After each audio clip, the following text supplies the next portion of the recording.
There you go. This may be, if this is too specific for you, please feel free to use the 2 feet rules and leave. It's completely fine. You're not going to hurt my feelings.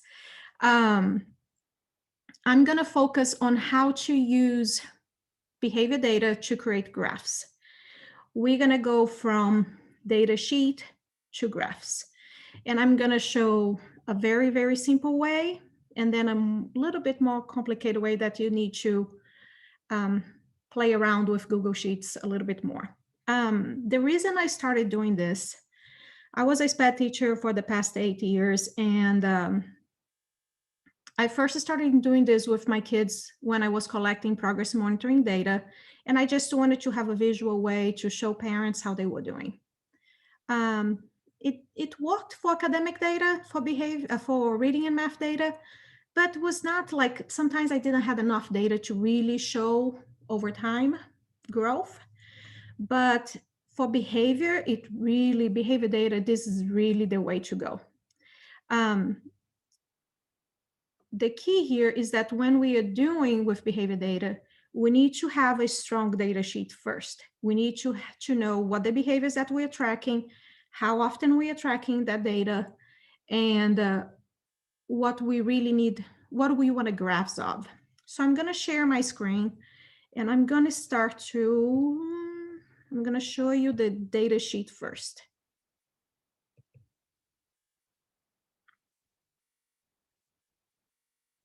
So this is a very basic data sheet. For this student, we are collecting data on following directions: calm voice, safe body. The definition of those behaviors are on the bottom of the sheet. There is also some directions on how to complete this form. We have 30 minutes intervals, and we have some space to enter comments, or in this case, we also tracking how many breaks they are earning on the day. We can mark the days of the week, and if you are ABCD or ABC or whatever, some schools use different ways to track specials. You can also add there, and later on you see why this information can be beneficial to you. This is a very simple data sheet and easy to mark. Once you define the behaviors and teach people how to complete this, is a very simple way to get started. But if you don't have this, you're not going to be able to go to the Google Forms and do a graph and do your graphs. Now, there are people that use Google Forms only, and I'm going to talk about that at the end. This is not what I'm doing. This is going from the data sheet to the Google Forms. So once you have the data sheet, you're collecting the data daily, every 30 minutes. At the end of the day, you're going to calculate the percentage, and you're going to tally how many breaks were earned total. Then, at the beginning of the year, you're going to start with the Google form, and you're going to go to the Google form. Sorry, guys. I have to keep moving the Zoom faces. Blank. And I apologize if this is super basic, but I thought it would be the best way to go. I collect the data every quarter. So every quarter I have a new form. I just copy and paste the form. That's all I do. So let's say I'm the student. So I usually use the student's initial behavior data. And what I do is that I put the date or the month and the year that it's due. So May 2021. Then I add my first question, and the first question is always date.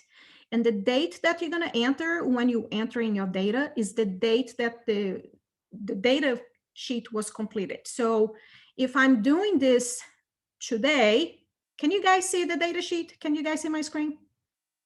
Can you see that I'm going between two things? Okay, just want to make sure.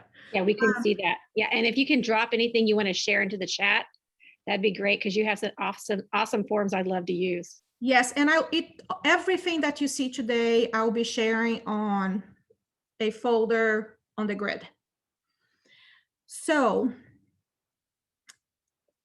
if the date here is 4/18, then the date here has to be 4/18, even if you are putting this on the Google form on the next day, or it's at the end of the week. Just make sure you enter the correct date so we know what's going on. Okay, gotta keep moving you guys, sorry. Then you add your next question. I wanna know the days of the week because I'm gonna do a graph on that. And then I'm just gonna add the days of the week. It's a multiple choice. Oh, and I make all this required. These are required questions that I have to have in order to create my graphs. And so on. If I want a specials day, then you can either enter the name of your specials. I don't do that because I do this for several different buildings and they all are A, B, C, D, E, but the specials that they have on A days vary from classroom to classroom.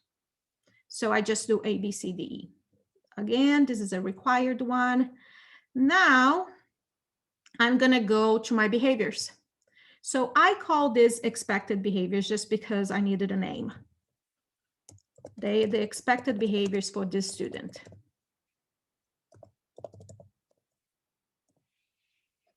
And for this, I need a grid. I need a checkbox grid.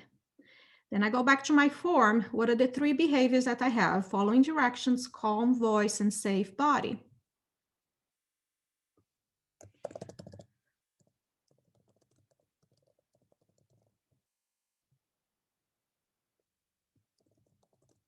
My mouse dies, so I have to use the keyboard on the Surface Pro, and it's not good. Okay. Now this is when I do my cheat sheet. So what I do, I count here, 1, 2, 3, 4, 5, 6, 7, how many intervals I have. And I calculate my percentage I have ahead of the time. So I know this one has either 15 or 16. So I'm going to assume that I can count, but I think it's 15.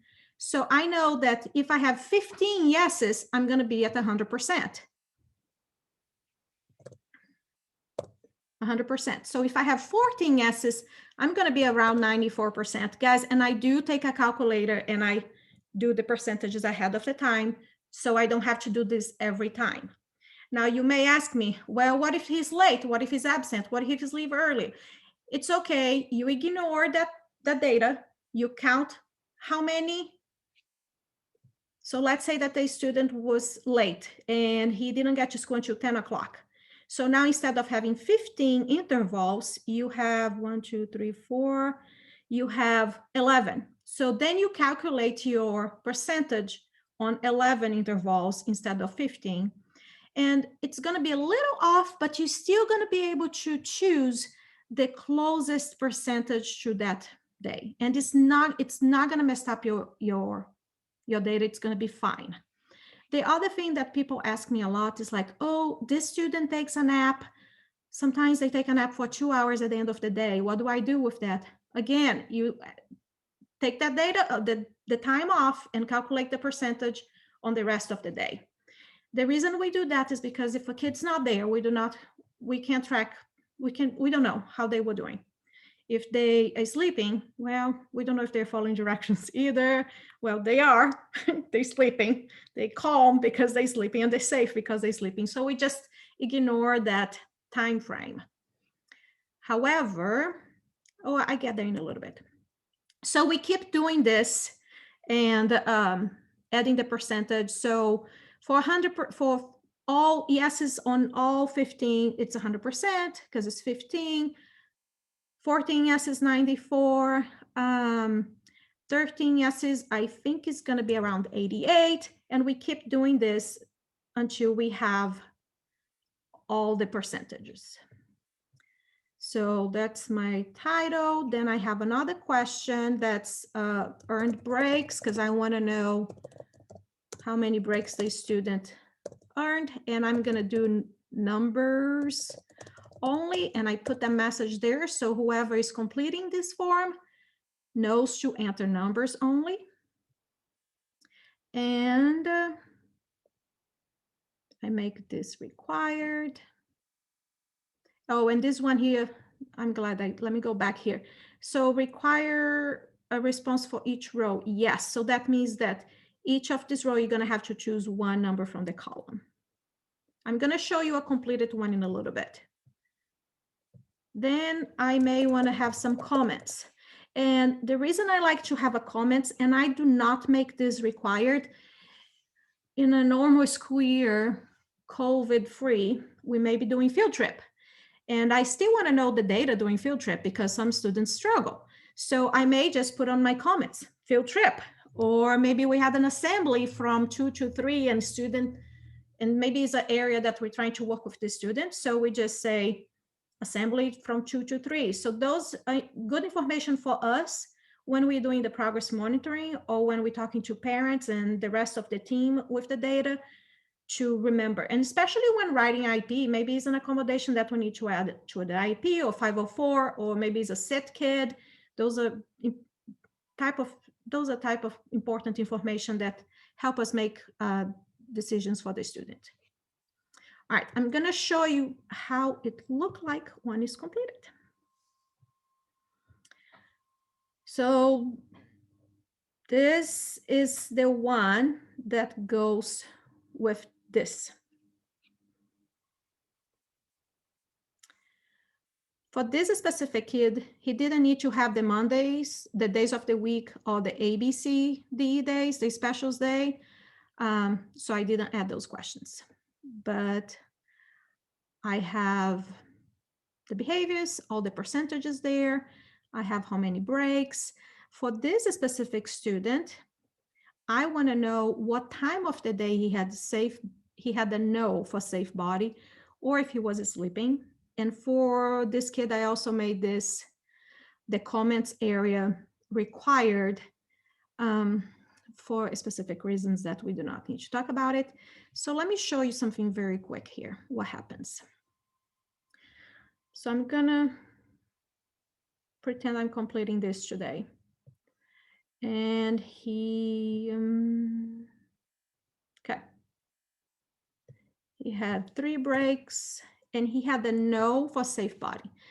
The reason I put this one here is because if I had a yes,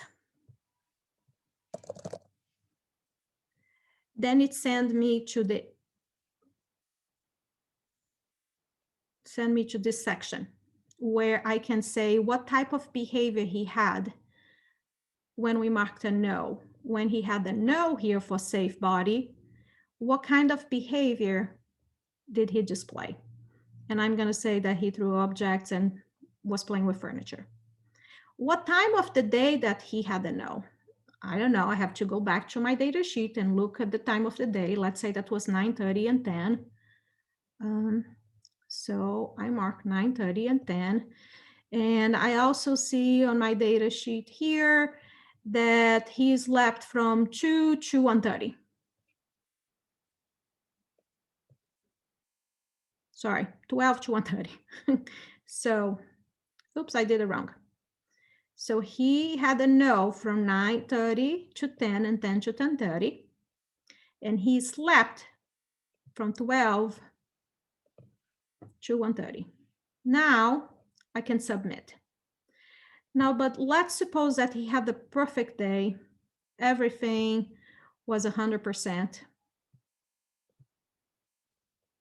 Or let's say that he struggled a little bit following directions. And did he have a no for safe body? No, he didn't have a no. He was 100%. So I can click no, and then it sends directly to send the form. I don't go to the second section. I see I have a question. Thank you, Deb. Okay. So you may ask me, how do you do this section? I do not know how many people we have, but I'm going to stop sharing here very quick. I just want to see how many people do put a a reaction, a hand raise or whatever, just speak up if you do not know how to add a section to the form. Okay, so I'm going to show you how to do a section. I didn't want to assume that you knew.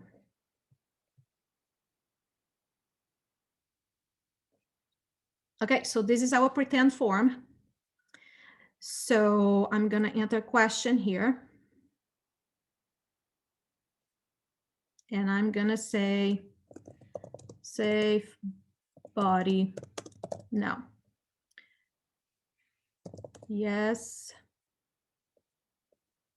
no. And then I'm going to keep going. I'm going to go back there. I'm going to add a section. So was this to look like an equal sign? I add the section and I have to name the section, and I'm going to say safe body. Now I go back to my other question and I'm going to make my choice here based on the answer. So what I did, I'm going to continue to a specific section based on my answer. So if he had no for safe body, I want to go to the section safe body. If he had a no, I'm going to continue on the section 1. So here, when I'm on this section, I can add a question. So I want to know the time of the day.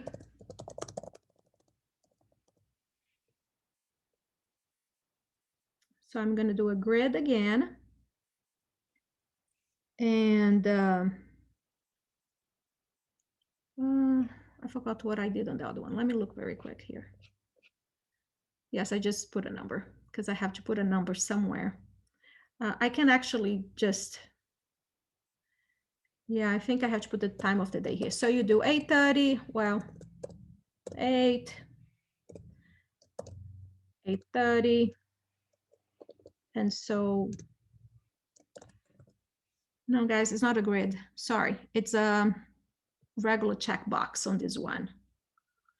Because I just have one on this one here. Let me go back here. I did a grid because I have 2 behaviors that I'm selecting. I'm selecting if he had no for safe body and for sleeping. On this one is just no for safe body, so I just have to enter the time of the day. Hope this makes sense. And so on. Then you keep going. You can add more questions here. You can add another question. For example, let me let's suppose that we had to use ESI with the student, okay? That means we had to do seclusion or restraint. So we already know we had no for safe body, so that means we may have a struggle there. Then I can make another section that's contingent to the answer to that question. And I'm gonna call that session ESI. This is not for state documentation. This is for your own documentation, and you can create graphs to show. The student at the beginning of the year, he was being restrained for 10 minutes each time. Now we don't do any restraint. You can show that visually. This is not for state purposes. And later we do not use seclusion, but I know other districts use seclusion.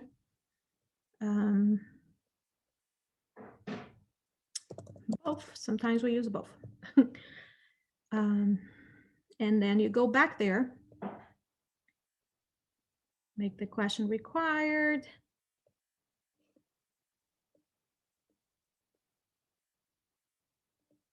No, then we can submit the form. Okay, let me see, you have another question there, something in the chat. Thank you, Andy. So if you, as you're creating this, if you want to see what's going on, you click on the preview and you can see how you're doing there. You do have to, like, for example, I didn't do this. I have to mark this as something we have to do. So we'll go back here. It has to be required. So I go back and forth with the preview, and you can try it out and just don't submit at the end. Okay, so this is how I go from a basic data sheet. I really have to look at this and figure out what information do I want to graph. Because sometimes we may collect data on all three behaviors, but we are just focusing one, and that's the only one I want to graph. Then I would say, don't enter everything. I mean, I always do, because I always do. For me, the more data I have to share with the parents and show progress or not, the best it is. And this goes to justify the student needs more support. The student, it's time to pull support away. So that's why we do these things. And to justify change of plans. So you have to look at the data sheet and figure out what you want to do first. Let me go back to this student. No, that's not what I want to do. Just a second. Okay. So I look at the data sheet. I know what I want to do. I created my Google form. I have all the information there. I have everything there. I'm collecting data daily. Now it's time to create the graphs. When you do this, you go to responses. And ideally, you'd have at least 30 days of response there if you're doing that every day for a quarter. Then you go to the Google, to the sign for the Google Sheets, and you click here. You have to do that only once. And I don't have any data there, but I have one here. So this is how it looked like. And I'm gonna need you to ignore everything that's here, because this is from another student. And we're gonna focus on just these two columns, well, the date column and these two columns here. Every information that you enter on the Google form, it's going to be populated here. Yesterday, when I was deciding which student to use, I decided to use this student, and I had to delete everything from here. You cannot delete this column. I'm gonna show you. Even if I want to delete this column, the computer not gonna let me, because this data, it's associated with the form that you're using, okay? So I'm gonna show you a couple of things that I like to do. The first time I opened this, and I don't do this right away. So at the end, so this is how I do it. I'm collecting the data daily. At the end of the day or the end of the week, I enter all the data on the Google form. Then usually towards the end of the quarter, I open this and I create the graphs. Now, if it's a student that I do this as a SPED teacher. I did this as a SPED teacher in my ED classroom, okay? Now, if it's a student that's not in a plan yet, you may want to do this 2 weeks of data. As a behavior coach, I do this weekly with my students with my case loads, with the kids that I'm working with. As a SPED teacher, I didn't do that as often because we already have the plan. You analyzing data all the time, but I didn't mess with getting this situated all the time. Does it make sense? Probably not. Anyhow, so the first thing I do is I select the data that I have here. And I wanted the average of following directions. That's that easy. So I know that this student, his average is 76.2%. The reason that's red is because I changed to red and I didn't change the color when I deleted the information. I put my average on red just so it's something that pops up for me. Then I do the same, following directions, and this kid had a problem with supplies. So the behavior we found for him was care for supplies. We are teaching him how to take care of his materials. Then I do the same. Average, enter. So he was averaging 76% of following directions a day, 87% of caring for his supplies a day. Is that information good? Yes, but doesn't tell me much, because that means that one day he's doing great, another day he's not, and that's why we had that, or every day he's doing about the same. What really matters to me is when I put this in a graph. So to do a graph, and that's the part you just have to do once. I click the column that I want and the behavior that I want. You always want to do date and a behavior. And you can select the entire column. Don't select just the data, select the entire column. Now, you go to Insert Graph, it's right there. And that's the thing I like about Google Sheets, better than Excel, because all the tools are right there. On Excel, I have to go here, click on something else, and then find the function. On this one, it's right there. So I'm gonna go Insert Graph.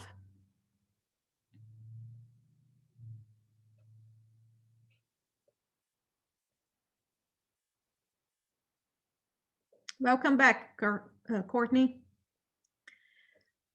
And this is the graph. Now, Google will give you, they're gonna guess what kind of graph you want. It makes sense for them to choose a line graph, but sometimes they don't, and you're gonna have to play with your tools. And I learned playing around. I didn't take any classes. I watched a couple of YouTube videos, but most of the time you're just gonna have to play with whatever they have to give to you. So what I like to do here is that I like to go to these three dots, and I like to move to my own sheet. Now it's a tab. I rename the tab.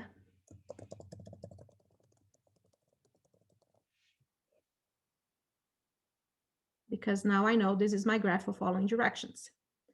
Now I edit. I don't know if you guys have noticed that it actually on this one was not too bad. The date sometimes the date it's out of order. You see that happening sometimes. This one, it's not as bad. Some are pretty bad. So what I do, the first thing I do, I go to, well, I clicked on horizontal axis, so that's why it opened. But sometimes it's all like this. I go to horizontal axis, and I wanted the date to be treated as a text, because then I have more dates there and my graph looks a little bit better. The other thing I also do, I go to the title and I change my title. You can also change by clicking right there. And I just wanted my title to be following directions. You can also change the title for the horizontal axis or the vertical axis.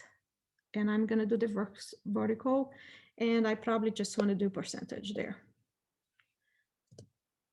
Oops. And there you go. You can add a subtitle if you want to explain, like I've seen people, or I have encouraged people to do that too, to add a subtitle to the graph. And now you can explain what following directions is for the student. You can put a definition of following directions there, so the information is right there. So the information is right there for you when you're sharing this with the team, okay? And you just write the definition of following directions for that student. It's very, very, very, very important that you have the definitions for the behavior. Following directions for Johnny is different than Mary, that's different than Danny.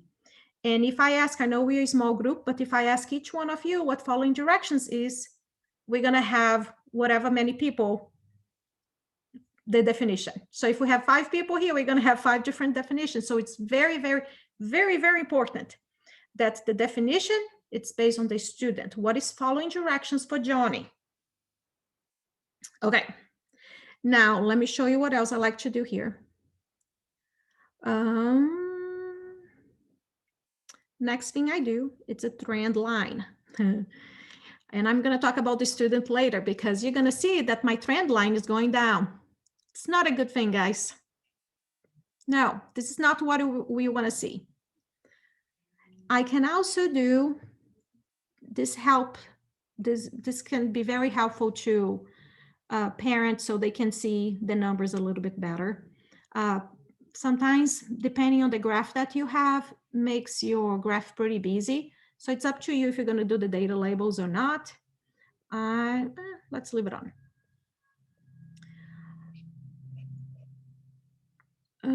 Grid lines. I also, what happened? Okay, just a second, guys. Gotta click outside. I don't know what's going on. Why it's not showing.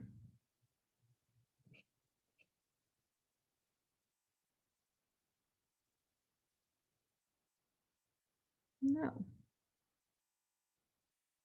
There you go. So I like to add grid lines on the chart, and I do minor count, and I do 4 because then we go 5, 10, 15, 20, 25. We're counting by 5s, and it also helps visualize where the data is going. One thing that's great about this is here, for example, geez, what happened on this date? Somewhere in January that he had a 43%. So we can go back to the data and see the comments on that date, or we can pull data from the graph on that day and see if he had the ESI on that date. So we can analyze this in several different ways. The first thing you're going to see in this graph is the trend line is going down. So that means we have to do something about it. So this is the first graph. Then I go back and I can create my second graph for caring for supplies. And I do the same exactly thing. I can't change the name here. Let me see if I can. I can't really change the name because I have the Google, the Zoom bar covering the name, the title. Oh, I can't, sorry guys. I don't know what I was thinking.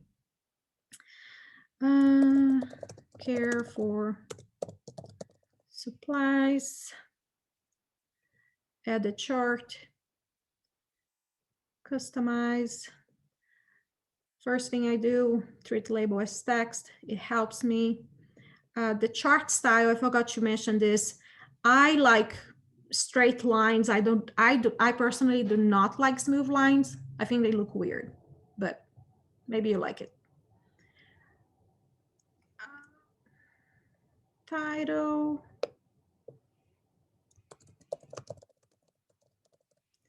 Okay, I think you guys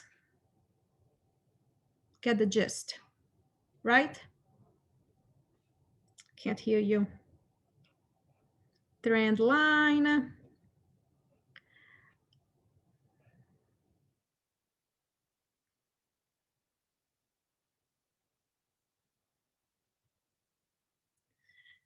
This is my basic graph. Sometimes if I'm in a hurry, it's what you see there. Again, his behavior is always also trending down when it comes to caring for his supplies for this student. Okay, I'm gonna stop sharing very briefly and see if you have any questions before I move on to something more complicated. I'll be happy to review any of the steps or answer any questions.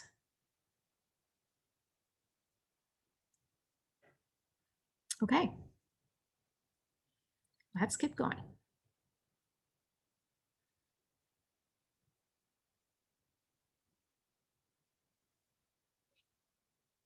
Okay, so I'm going to close this. And we went from a basic data sheet to a basic Google form to basic graphs. What I was going to do is that I was going to share this link with you guys, and I was going to ask you to try on your own, but I just look at the time, and I don't know if we have time, but I'm going to do this very quick, and I'm just going to show you that you can select multiple behaviors, and hopefully it's going to work to do a graph, because this is the student now, the one that was trending down, that's the student. And you're gonna see that his data looks, I do not know if you can see, but his data, let me try to add the trend line. I don't think we're gonna be able to. It's gonna be a weird trending line. Oh, series.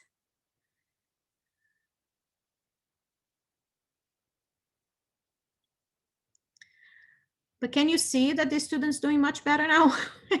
It's the same student for the other one we just did. If you see a flat like this one trend line, I don't like flat trend lines. That also means you have to do something about the plan. But sometimes the average is so high. I'm going to show you this. Sometimes the average is so high that it's okay if it's flat because it cannot go any higher. And for this kid, it's much higher than it was before. We had to get a lot of stuff done. Unfortunately, the team was not on board. So between January and March, the team did not want to do anything. So it's kind of sad situation. But once they finally decided to do something, we were able to make those average much higher than was before. He's also a student that I track how many breaks he was getting. The cool thing is that you probably can see here that at the beginning of March, he was getting like 4 breaks, between 4 and 3 breaks average. And now he's pretty much at 2 breaks a day. That's also a positive, like he's not needing as many breaks as he needed at the beginning of back in March. So I just wanted to show you, just because it's kind of cool to see how the student's doing, but also in this type of graph, and you can do this, you can have a graph of multiple behaviors. This one, you can see like when he's not following directions, he's also struggling with calm body. And calm body for the student is the impulsivity. So we defined as aggression without intent to hurt. So he's the kind of kid that when he's frustrated, he will throw his markers or he will rip his paper. So he's being aggressive, but he's not hurting anyone. So you can see that when he's struggling to follow directions, he's also struggling with his body. So that tells me that we need to put interventions in place that's going to help him with his body. Because one thing leads to the other. I think the frustration leads to the following directions, or the direction is something that he perceives as difficult, and then he gets frustrated. So we have to find interventions that match what we are seeing on this information here.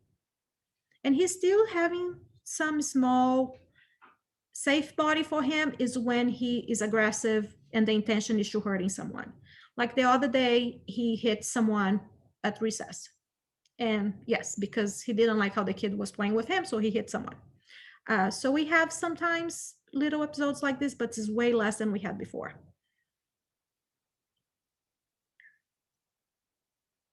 Okay. So so far, everything started with something like this, went to this one, and basic graphs. Now, you may have a student that you have a lot of things that you're working with that student, and you need something a little bit more complex, or you need to track more behaviors. And Again, you're going to start with data sheets again. You need that. It's going to be, I do not recommend intervals higher than 30 minutes. Now, if you're in a middle school or high school setting, and if they have block schedules, I would encourage to break that block schedule into 2 parts. And I do not, if you have kids, if this is for specialized program kids, ED kids or kids in the autism program or like life skills or CBR, and they have a lot of pair support, I would say go to 15 minutes increment. It's harder, but gives you a clear data.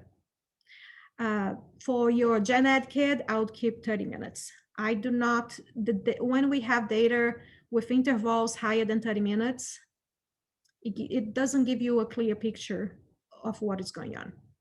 So for this student, safe body, following direction, task completion, and this is a student that we teach in zones. And the goal here is that it's okay to be yellow, right? If you know anything about zones of regulation, it's okay to be in any zones as long as you are able to find coping skills and use your tools. So for him, we want him to be able to be safe, following directions, and attempt to complete his task when he's on the yellow. That's a life skills. We do that all the time. And at the same time, we want to know, is he being independent? Or maybe we can see when he's in the yellow, he needs a lot of support. But when he's on green, he's being quite independent. So it's also good data to help us. When is he being, what time of the day is he struggling the most and he needs more support? So for this kid, we went from this to this.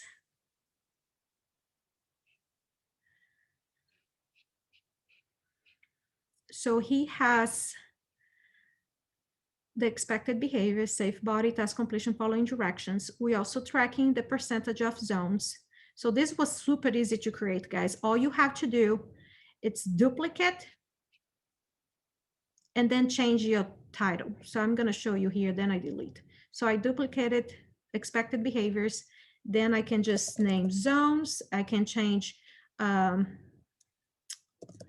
blue, green, except, my goodness. And the percentage is going to stay the same because they match the data sheet.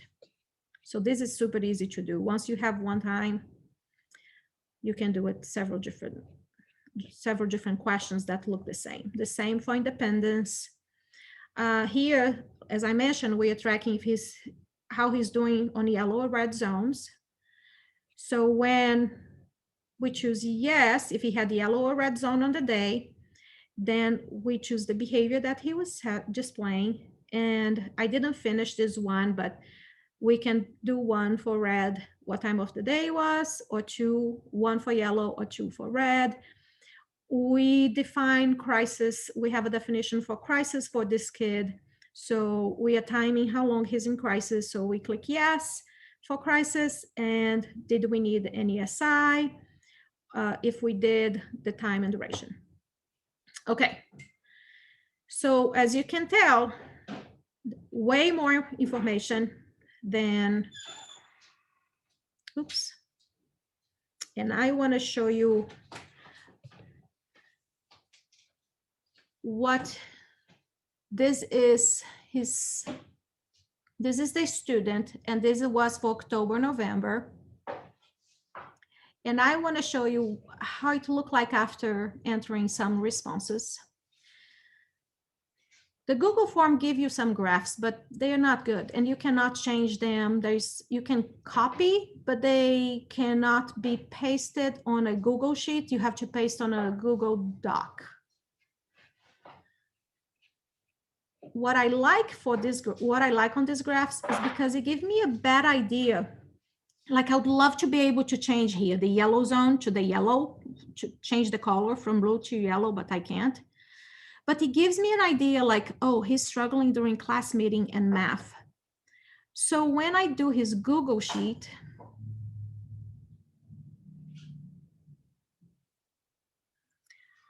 I can figure it out how to make graphs, and I'm not going to teach you guys because that took me forever to figure it out, and we don't have time. We can, okay, this is the graph I created based knowing that he was struggling doing math.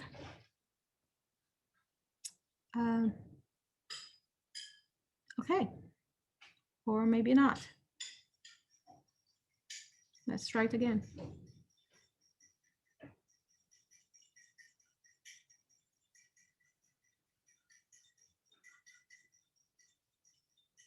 Okay, it's not doing anything. Oh, there you go.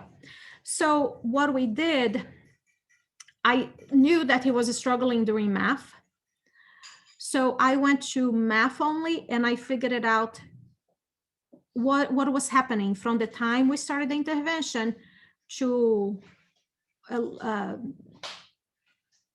think it was around Thanksgiving time that I did this graph. What is going on? Are the interventions that we put in place helping or not? And this line here, this was so difficult to do it. It's silly, but was not easy to do it. This line here was when we changed the intervention, and you can see the trend line. So we are having less problems during math time over time. So this is why I'm showing you this. The other cool thing on this one, when we're collecting zones, let me see if I have a graph here already. When we are collecting zones data,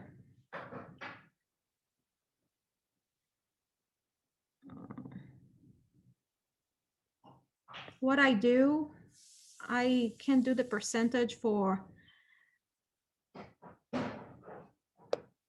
gonna do this very quick so you can see.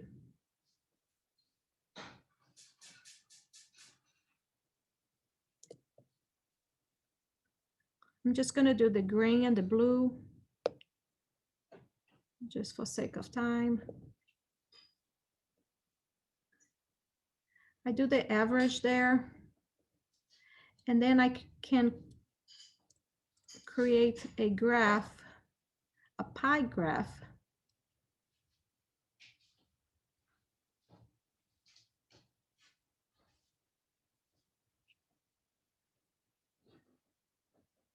Okay, that's when you have to play around. There you go. You can create a pie graph on to show, okay, so we are spending more time on green than we are on blue.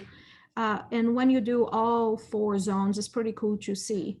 And when you show parents this every quarter, and parents see, okay, so we're being able to spend less time on red and more time on yellow. So that shows we make improvement somewhere. If you are working on zones of regulations with students and you're teaching parents their language, this is a very beneficial graph.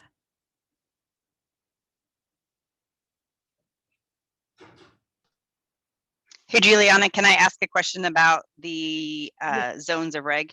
When you're filling out that data, is it the teacher or the adult's observation of what zone they're in, or is the student identifying what zone they're in?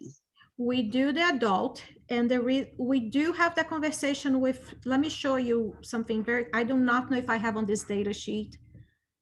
I don't think oh, okay. So for this student, we have the definition of what each zone look like for him. And this is adult observations. Now, we also are teaching this student what each zone means for him. We're teaching, this came from teaching the student zones of regulation, the definition. So the student and we and the team, we agree that this is the zones for you. We have the tools associated to the zones, but when they're on the red zone, they do not say that they're on the red zone. The same for the yellow. And young kids really, really struggle to identify the yellow. Like kindergartners, first graders, they really struggle to identify the yellow zone. So for data, the adult is completing that. But that's a conversation that we usually have with the student This specific kid, when he's in the yellow or the red zone, he has especially if it's red, once he's debriefing, he has a part of debriefing is going, what zone you were, how do you know what zone you were, what are your tools for that zone, and what are we gonna do moving forward? So, but for the data, just for data purposes, the adult that's completing. I know that this was so fast, guys, and I debated so many times on how to present this information. So I have done this presentation before, and I had created tutorials for some of my resource teachers, and I will be sharing them with everything else that you have seen today. And you can always ask question on Flipgrid, or you can email me if you want to.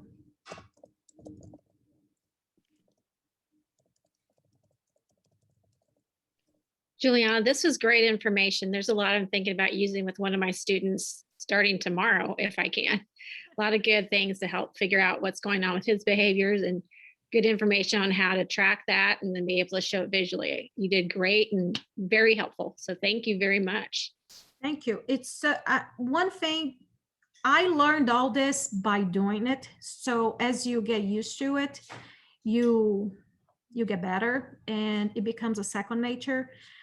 If it's a student that you don't have if you know that the plan is working and everything's okay, yes, look at the data, create the graphs, but don't worry, don't be obsessed over it. But it's a student that's new to behavior, that you are collecting data, you have to review the data every 2 weeks. It's like reading and math. If you don't, how do you know if the students are making improvement, right?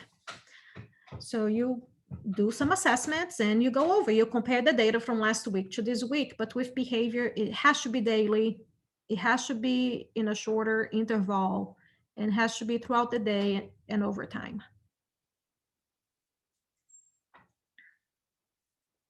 Any other questions or anything you guys need? You're welcome.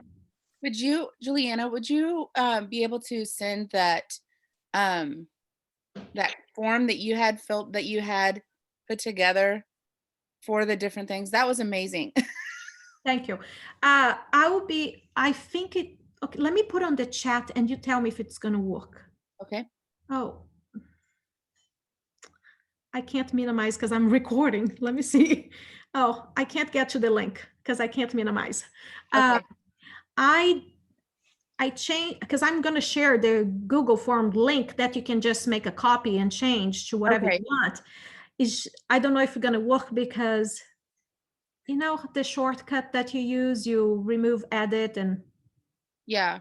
yeah. So I did that. I do not know if it's going to work. If it's not, just email me or put on Flipgrid and I try it again.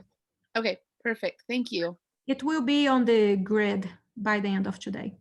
Okay.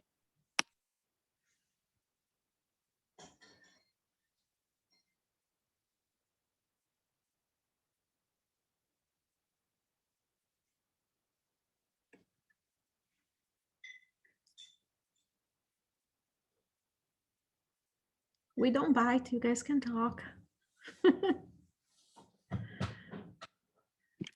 We have about 5 more minutes before the next session starts. Yeah. I will be at the coffee shop if you guys want to stop by and chat. Or if you have more questions.